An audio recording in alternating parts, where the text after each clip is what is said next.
Hi everyone, welcome back to Ask Nutritionist Deepa's another episode. First of all, I hope you all are doing well and staying healthy, staying occupied, uh, keeping just keep, moving forward, I should say. Before I go on, I just want to thank all of you for watching my Facebook Live events and giving me feedback on my podcast and sending me questions because, as you know, I started it in January and it's been doing well, and I think it's because of you all and your support and positive energy. So thank you for doing that. It means a lot to me. So as you know, in my podcast, I usually either have a guest or I select a topic and or answer the questions that I usually get from my patients or family or friends, and I try to answer them. Today's episode, I'm going to answer such questions, uh, basically related to how important it is to meal plan to lose weight. Okay, and so basically, I'm going to talk about benefits of meal planning. Secondly, a simple meal planning tool that I'm going to show you that will help you at least identify what you need in the pantry to get the meal planning started. And the third one is how to make meal planning less overwhelming. Okay, so hang in there with me. I will answer these three questions that I frequently get from my patients. But let's start by addressing how what are the benefits of meal planning. Okay, so first of all, when you are meal planning, it helps you organized, right? And when your life is organized or when your eating routine is organized, you are more likely to stay the course. And when you meal plan, that helps you become less impulsive about your food choices. Okay, because just imagine if you are tired and or bored and you don't know what you're going to do, and if you have not meal planned and it's suddenly 6 o'clock in the evening, or for that matter it's you start with a busy morning with this new COVID routines at home, and you don't know what you're going to eat for breakfast, and either then you're going to skip the breakfast or you may end up eating um, things that you should not be eating, and that is what is called as impulsive eating. So uh, meal planning literally stops that, because you already know what you're going to eat for breakfast, lunch and dinner. So by reducing the impulsive eating and making you more mindful about your meals, that's how meal planning helps with weight loss. Okay, the other thing that happens is the cost of the eating healthy is reduced significantly, because a lot of people think, oh, eating healthy is expensive, but when you meal plan, you tend to buy things, only things that you need. uh, there is less wastage because you know exactly how you're going to use your leftovers, right? So thus it is environmentally friendly thing to do as well. The other benefit of meal planning is it allows you to eat balanced meals and have nutrient dense meals. Okay, so that is a really huge benefit of meal planning, because many times what happens is people tend to skip a food group, or they think they are on some sort of a diet where you don't have to eat carbohydrates, or some people are on high protein diet, low carb or high fat, low what have you, right? And not having balanced meal really affects your immune system, it affects your gut health, which is connected to your immune system, it affects your performance uh, overall. Okay, so meal planning kind of benefits you by having balanced meals. Okay, so that is number one, the benefits of meal planning, obviously reducing impulsive eating, making you more mindful. And third is reducing cost of eating healthy, reducing waste, And the fifth one is balanced meals. Thus, you know, it fuels your body correctly. The second question from one of my patients was, is there an easy meal planning tool? Okay, if you are a beginner, if you are starting, correct? So what I have done is I have created this little handy dandy flyer on, it is called as my meal, Deepa's My Plate Planner, basically. It's a little sunny, but I hope you guys can see it. I just decided to get some vitamin D. Okay, so a balanced plate contains three groups. Plenty of vegetables, okay? Then you have your protein, variety of beans, lentil, peas, and then you have your intact grains like wild rice or brown rice, so on and so forth. What else does your body need? If meal planning also includes watching what you're drinking, right? So water, iced tea, infused water, so on and so forth.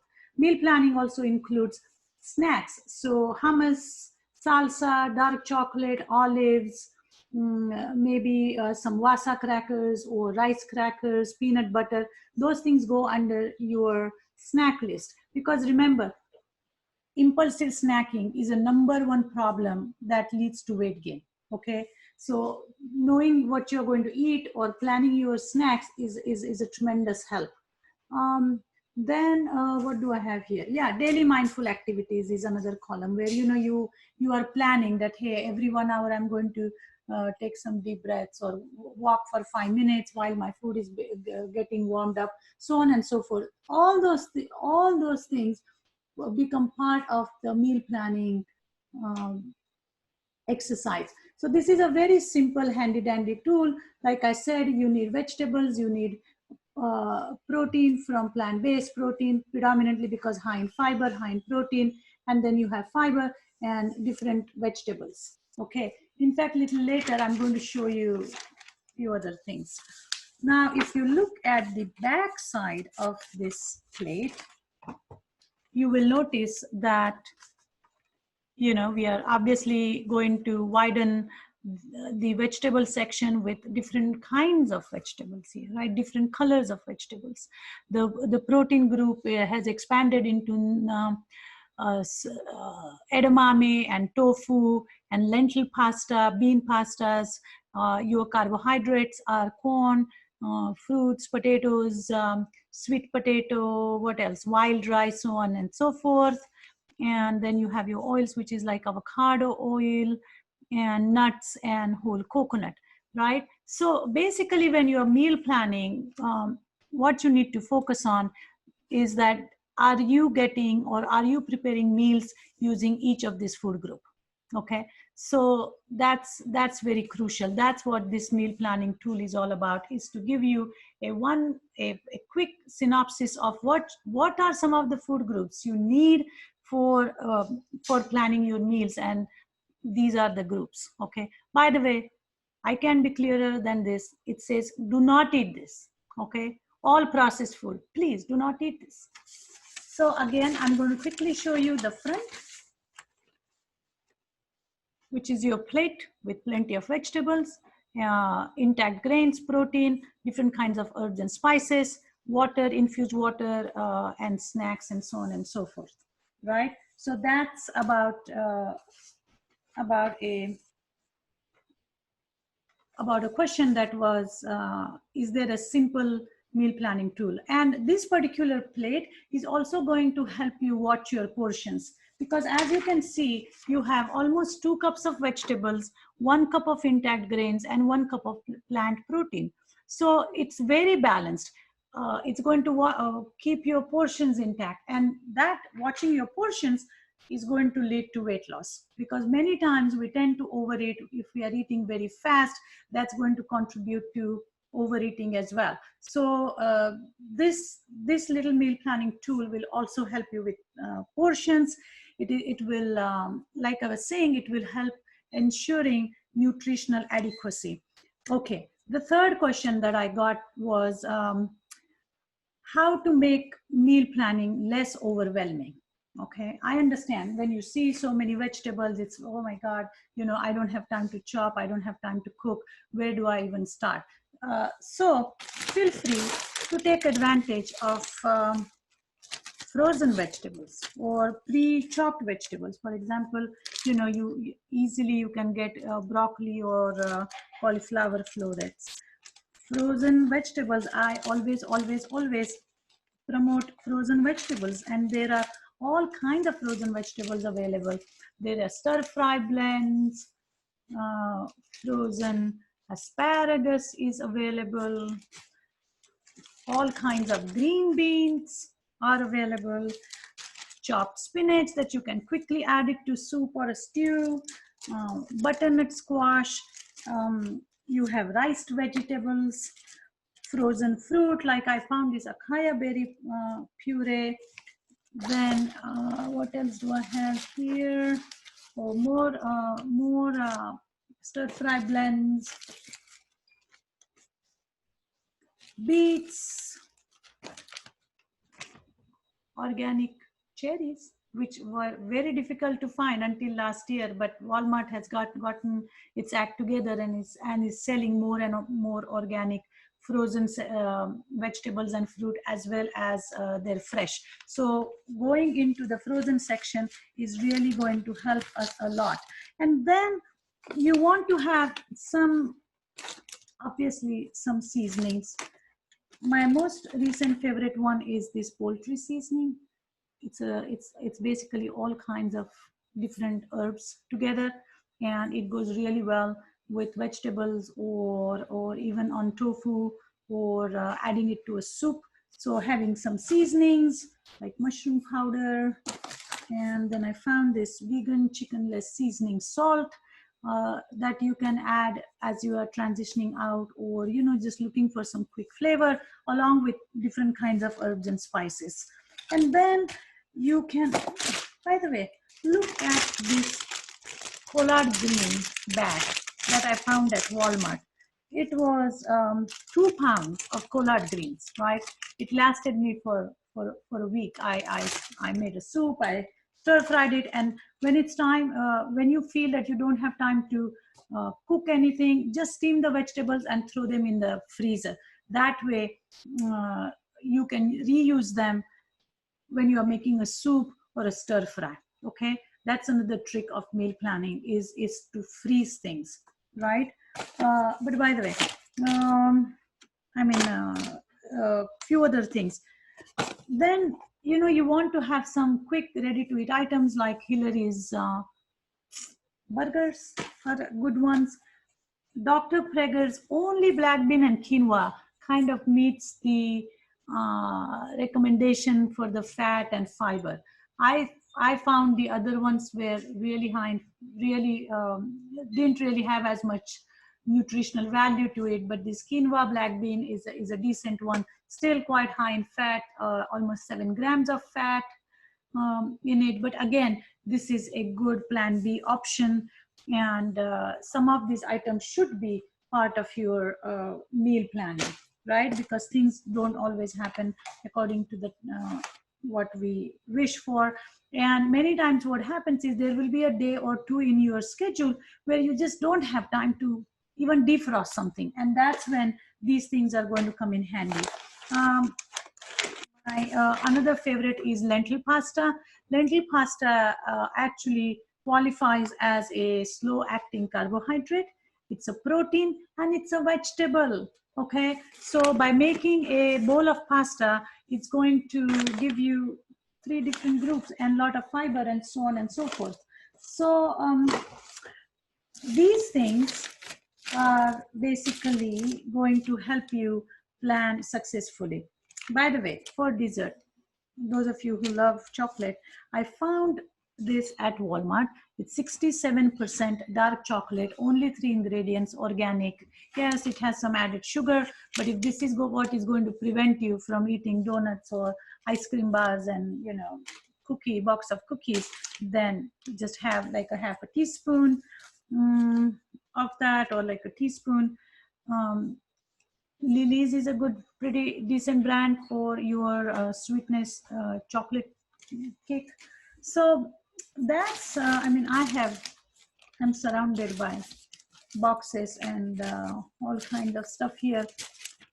Oh, by the way, I found this superfood salad mix. Okay, and I think this comes in extremely handy because I used it not only in salad, but I made a soup out of it, and I also stir fried it.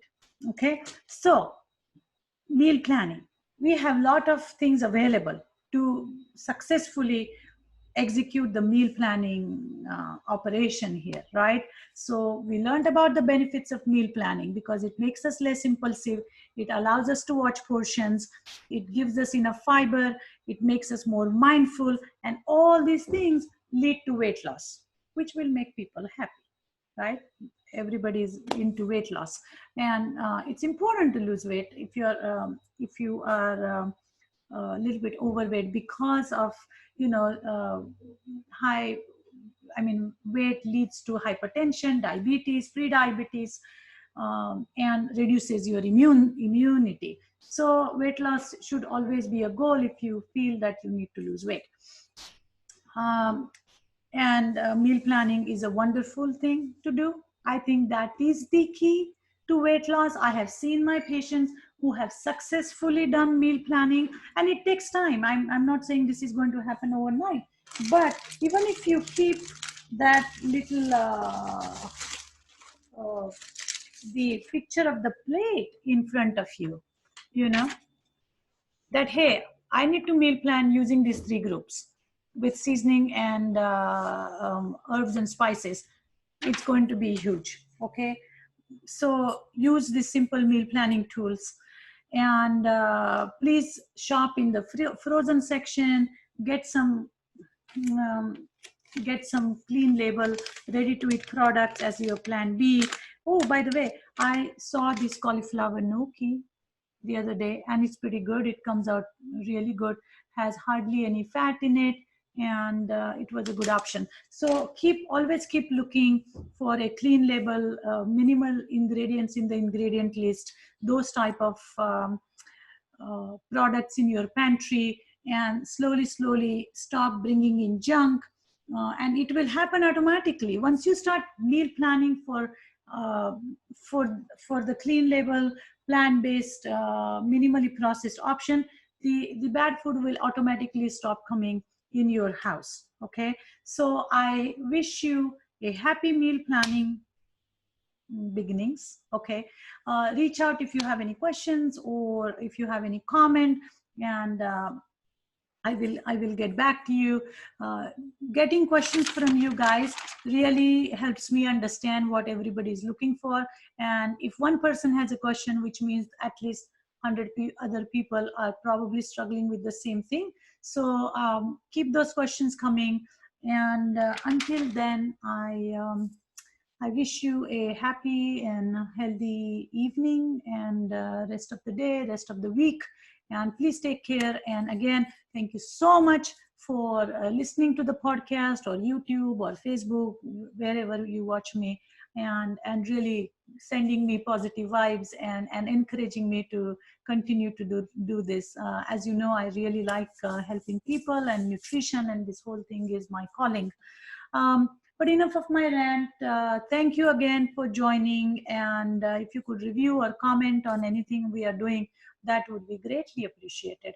So thanks again, and see you next week with a guest, interesting guest. I believe he's going to show us how to make a cocktail. So I'm super excited to have him on board. So tune in next week. Until then, goodbye.